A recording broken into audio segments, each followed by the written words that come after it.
Oh, hello, hello, hello! My friends, Scotty J here, with a new Let's Play today. We are going to be playing 9 Hours, 9 Persons, 9 Doors. This is a visual novel-esque game, and it's one of my favorites, so hopefully you enjoy it. Let's get started, shall we?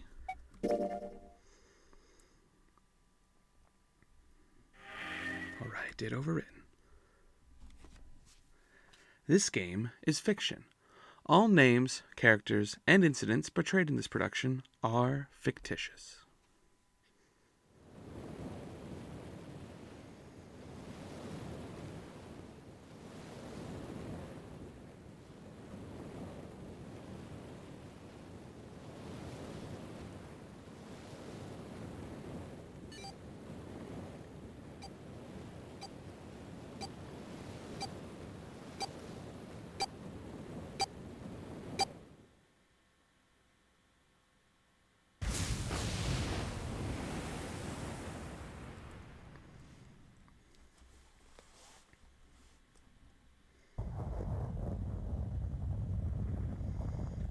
A loud noise startled Junpei awake. His eyes snapped open.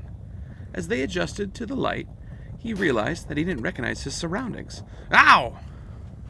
With a crack, Junpei's head connected with something metal. He rolled over and threw out his hand to steady himself, but he found himself groping at empty air. His balance lost, his still fuzzy mind struggled to understand what was going on.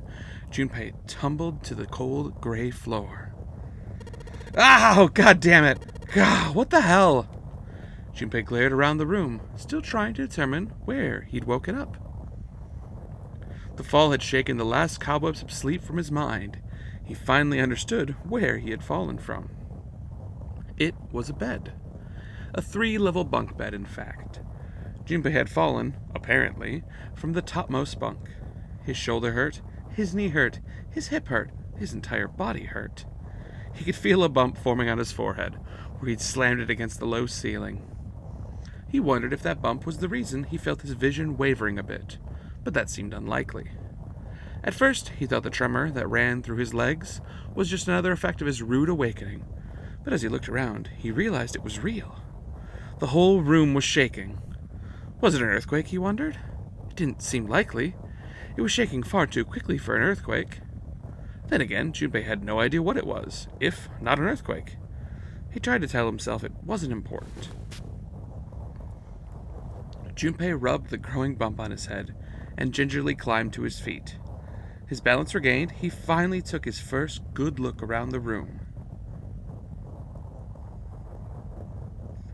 and muttered to himself, "Where am I?" His pain momentarily forgotten in the face of the confusion of his circumstances, Junpei looked around the room once more. Minutes passed while Junpei struggled to get his bearings. Then, as suddenly as they had begun, the tremors ceased.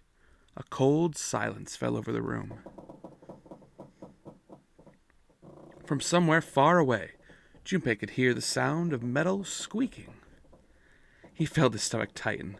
There were 1,000 things that sound could have been, but none of those things he could think of were good. In an attempt to distract himself, Junpei looked around the room once more. There was a stove that looked more antique than functional. The 3-level bed had mattresses that were so thin they were little more than blankets. On the other side of the room was an identical bed, and set in the wall between the beds was a slightly dirty iron door. The first thing Junpei noticed about the door was the number roughly emblazoned upon it.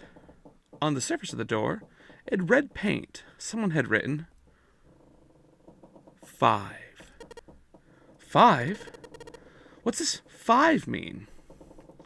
Suspicious, and still utterly confused, Junpei approached the door slowly.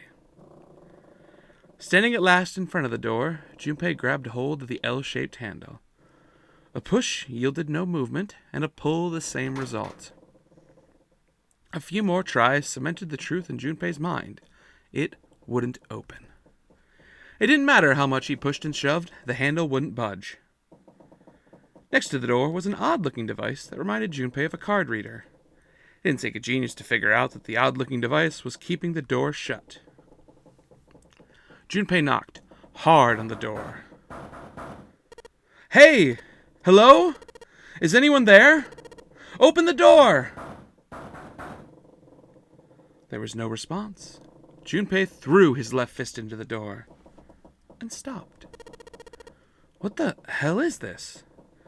He wasn't really sure what else to say. On his left wrist was a bracelet of sort he'd never seen before. In the center was a large LCD display.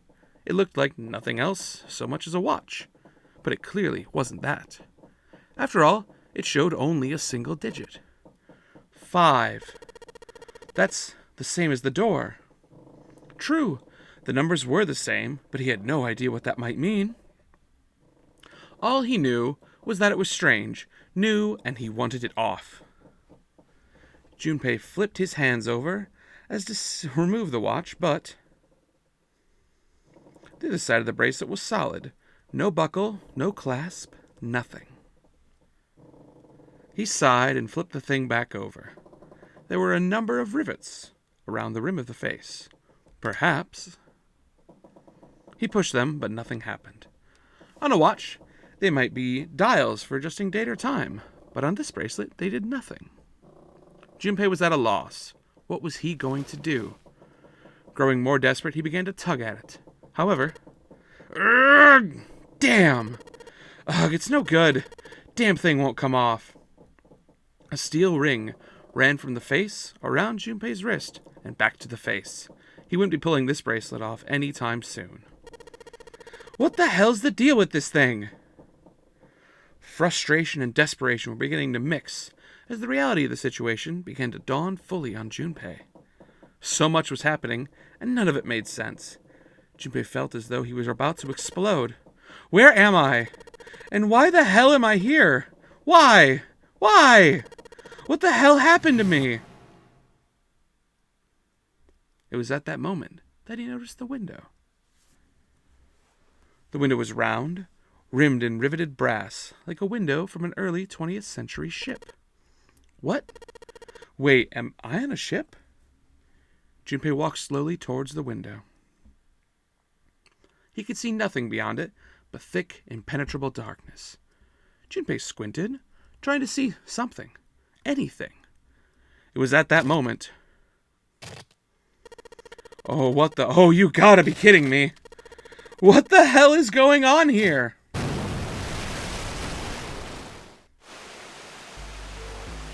A crack split the glass of the window, and for a moment, Junpei stared at it. Then the window burst and water began to pour into the room. What the hell? God damn it! Junpei yelled and spun around. His feet slipping on the water already coming through the window, he ran for the door. Hey! Anyone! Is anyone there? Come on, if you're there, say something! There was no reply. As Junpei screamed and pounded on the door, the water began to rise. It was now ankle deep on the floor and rising quickly towards his knee. Things were not looking good for Junpei. Not good at all. He needed to find a way out, and quickly. Junpei ran his hand across his forehead, brushing the sweat out of his eyes, and looked around the room.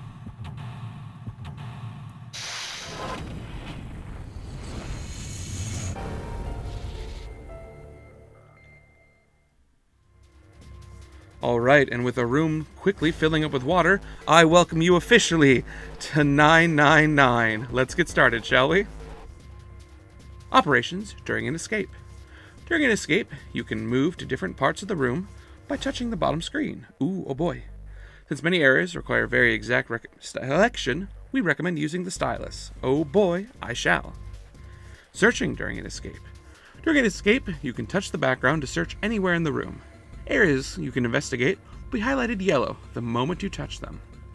Depending on the nature of the location you touch, you might find an item or a hint. Begin searching by touching places on the bottom screen. Oh, and how to move. Touch the triangle icon on the bottom screen. Doing so will change the viewing angle of the room and move you to different locations. You can do the same thing by pressing left, right, and down on the control pad. Ooh, to get a bird's eye view, if If you want to know where you are, touch the X or the camera button on the bottom screen. This will show you where you are and what direction you're facing. Oh, and for saving during an escape, you can press start, and that will allow you to save. If you want to quit, we recommend pressing start. Oh, and now what is the purpose of this escape, you may ask? Oh, well, the purpose is to get out of the room. Seems simple enough, doesn't it? How you do that depends on the room. You'll need to search all throughout the room to discover what you'll need to do to get out. Searching for hints and items that may help you find a way out. Well, alright then. Let's get started, shall we? Let's use my little stylus here, and... Hey, I wonder what this is. Ooh, about items. During an escape, investigating certain parts of the room will allow you to obtain items. Once you've obtained an item, you'll be able to go to the item screen. Touching L on the top left will take you to the item screen. Oh boy! Well, on the item screen, you'll be able to investigate, hold, and combine items that you found. If you want to investigate an item you found, touch the icon for the item on the item screen. Oh boy! Then you can touch search. Sweet! So if we want to look at it here, we can hit search with R, and this is an old picture frame. There's a picture of a ship on it. Ooh, there are screws that keep the back on. Interesting, so hopefully we'll find a screwdriver. Well, now we can investigate with an item. Touching an item while on the item screen will select that item. While the item is selected, you can press L to go back to the room investigation scene. And if you look down the bottom corner, right here, you will see that item. Neat. It'll show you that we're holding it. And if you hold an item while investigating the room, you may trigger a reaction. Investigate suspicious areas with different items to see if anything happens. You can press up on the control pad, and that will select another item for you to hold. Well, alright then. Hey, we found a little thing here. That's neat. Also, if you see, we can kind of move the item around by clicking it. That's sort of neat. So, interesting. Red and blue on half. Let's pop out of here. No need to talk to the water. Let's move on around. Ooh, a soup briefcase. No dice. It's locked tight. Let's see if there's anything in the keyhole. It's a small keyhole. If I want to open the briefcase, I'll need to fill it with a keyhole first. Well, alright. No key yet. Blue briefcase on the top of the bed. Neat, neat. Hey, there's that stove. Let's check out the stove. This is the door to the stove. Well, it opens easily enough. Sure wish the door to get out of here was this easy to open. Hey, look at that. That solves the mystery of whether or not the stove has been used before. Oh, what's this? It looks red. Hey, it's a screwdriver. Now let's combine items like they mentioned earlier. Combine this with this. Well, the screwdriver's got the screws off easily enough, and here's the photo. Nice, and whoa, what is that? That looks like a code of sorts. Very exciting. Let's see if I can flip it. Yeah, there we go. Interesting. So we can kind of use this to maybe decipher some of these. I remember there's a code on the briefcase, so maybe we'll need to use that. Combining items. If you take two items you found and combine them, they may turn into something else. To do this, select the items on the screen, touch X to combine the items. Sweet. If they can be combined, you'll receive a new item. And if they cannot be, then nothing will happen. Alright, good to note. Pop this open. Well, let's see if there's anything in here. Oh, looks like there is. A key? Yeah, it's a little blue key. How odd. Very nice. Sweet. I'll have to use that for the briefcase, but I think we're missing the rest of the code, since part of that sheet's in red. So let us pop over this way, perhaps. There's a ladder that goes from the floor to the ceiling, so that you can get to all three bunks. Well, worst case scenario, I can just climb up there. Yeah, right. Like that's gonna work. Hey, look at that! There's the other one. Alright now. So if I'm seeing this line, we're going left to right. So I have full blue square, triangle, and then kind of turn you a little bit. Filled in triangle and unfilled in triangle. So let's try to look at that. So I have full blue square is a 0. Up triangle is a 2. Fill triangle down here is a 6. And then unfilled triangle, matching that, is a 3. Alright, sick. Let's go back to that briefcase then. Pop on over here. Haha. Yo-ho. Get my item. Key. Alright, let's see what happens if I put this key in the keyhole. And nothing.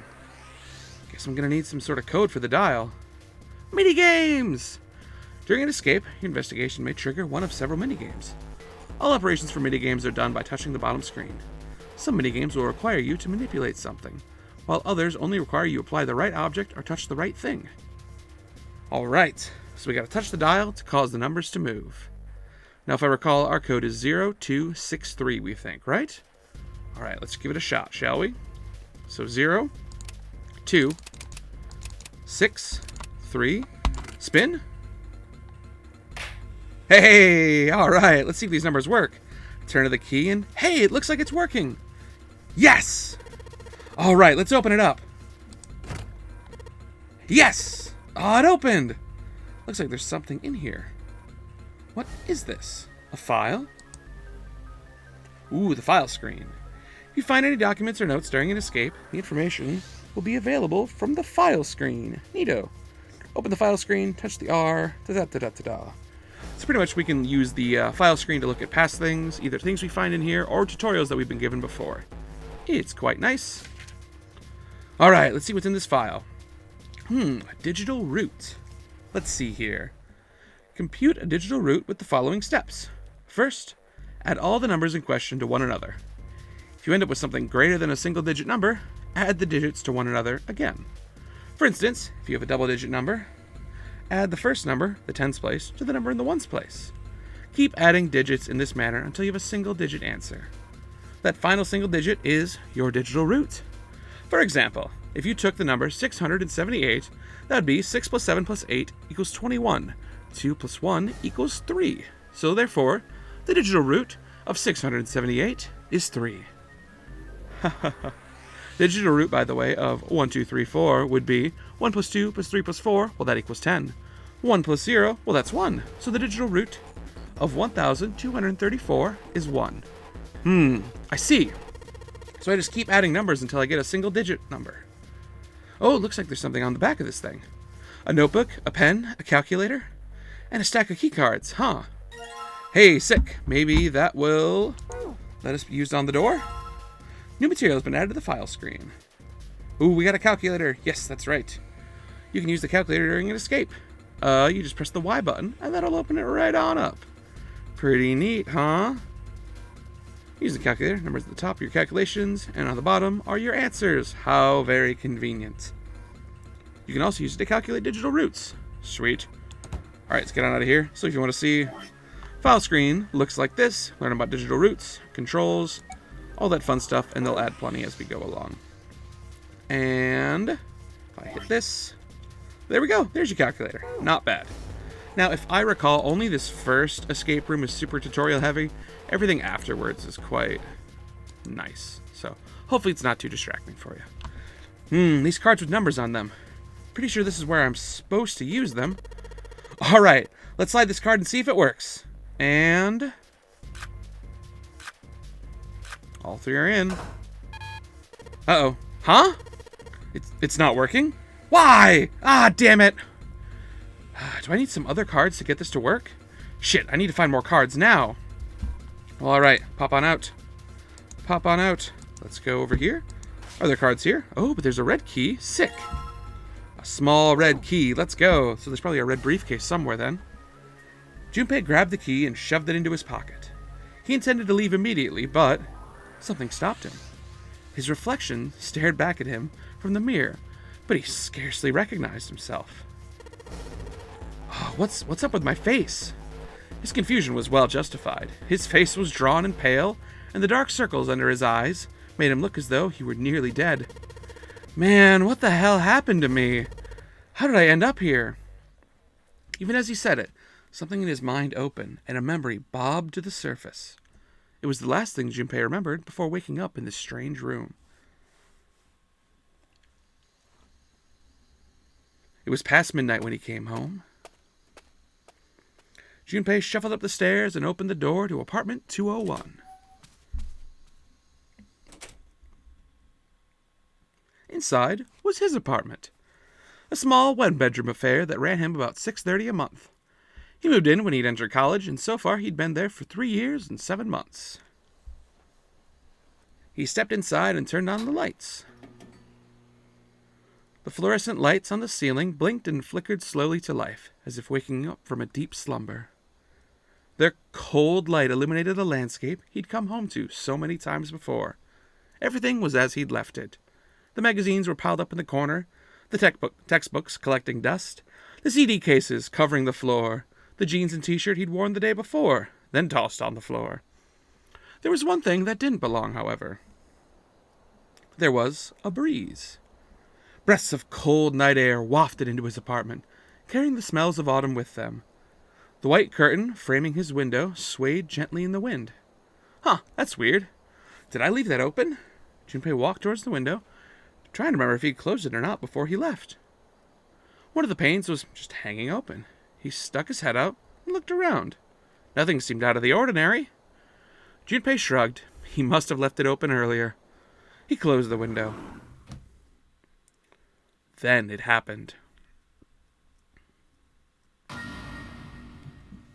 Junpei turned and found himself face to face with a man dressed in all black. The man wore a deep hood and a bulky gas mask. His face was entirely hidden. Junpei tried to scream, but all he could manage was a strangled croak. He tried to step towards the man, but his legs could no longer support his weight. Junpei collapsed to the floor, a crumpled heap of limbs, like a discarded puppet. Too late, he noticed that white smoke was quickly filling his apartment. A small object, shaped distressingly like a grenade, sat on the floor in front of his face, hissing. The white smoke poured out of it at an incredible rate.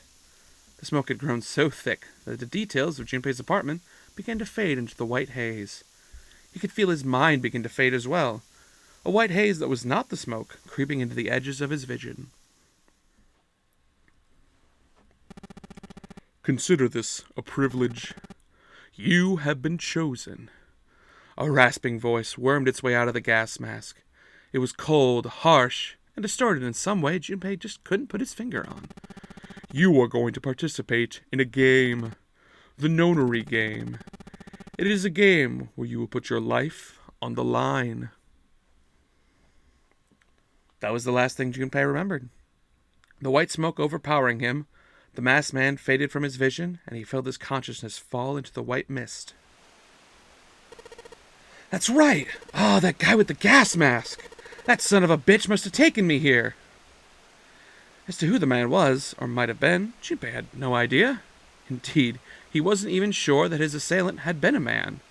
The voice had been cold and mechanical, likely passed through a voice changer, and the body was covered in a thick cloak. Who was the man in the mask? You have been chosen. Junpei remembered that much, but what it might mean, that was beyond him. Junpei had no idea where he was or why he was there. There's only one thing from his memory that seemed important. You are going to participate in a game. The Nonary game. It is a game where you will put your life on the line. The Nonary game, huh? What the hell's a Nonary game? God damn it! With a yell, Junpei drove his fist into the mirror. Alright then. We got our key. Let's find another briefcase, shall we? Hey. Excellent. Red briefcase. Oh, snap. We didn't even look at what the code might be. Ah, this is just like the blue briefcase. Yep, there's a lock on this one too, and it's not opening. Alright, let me quick check our items. Alright, so we have Slick. So a red filled in triangle, a unfilled in triangle, another red filled in triangle opposite of the first one, and a white square. Sweet. Alright then, so red filled in triangle to start. We're looking like a 7. Almost tripped myself up. So we got 7, unfilled is 4. That other one was filled in the other way, so red is 8 and 5. So 7, 4, 8, 5. Oh, nice. It kind of bounces back and forth like that. 7, 4, 8, 5. Sick. All right, back it up. Red key, please. All right, let's stick that red key in there. It's not opening. In fact, it's not doing anything at all. Well, all right. I take it back. I guess I can move the dial now. So it looks like I'm going to have to put the right numbers in and turn the key. I do this, the thing should pop right open. Let's give it a shot. Oh boy, more operation instructions. Yes, you've told us this already. Oh well, let's figure it out. Numbers are correct, it'll unlock. So we thought it was 7, 4. Oh, I went too far. I went too far a second time. 4, 8, 5.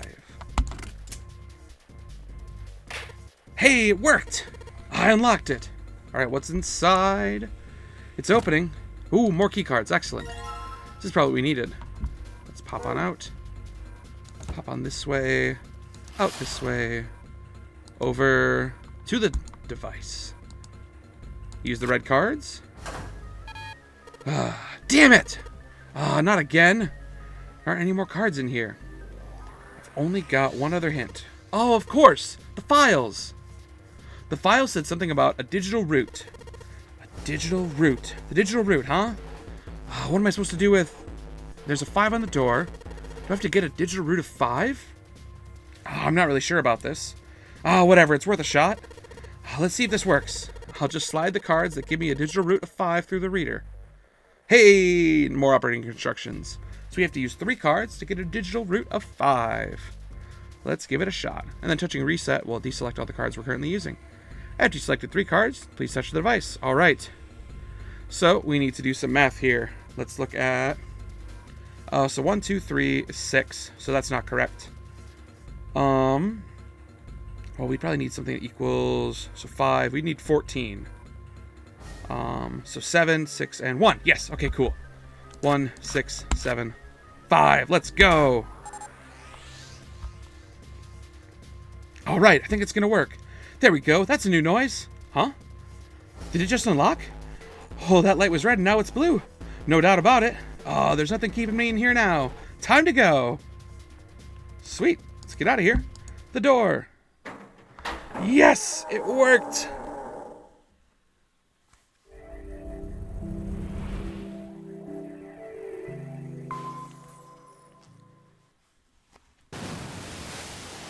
Accompanied by a wall of angry water, Junpei shot out of the room and into the opposing wall. Gasping to catch his breath, he looked around. He was in a narrow hallway. The water that had followed him out of the room was rapidly pouring out of the door. It flowed quickly down the hallway and slammed into the foot of a short flight of stairs. Just 5 steps, in fact. And at the top of the short staircase... A door! Another door! Junpei leapt up the stairs, straight for the door.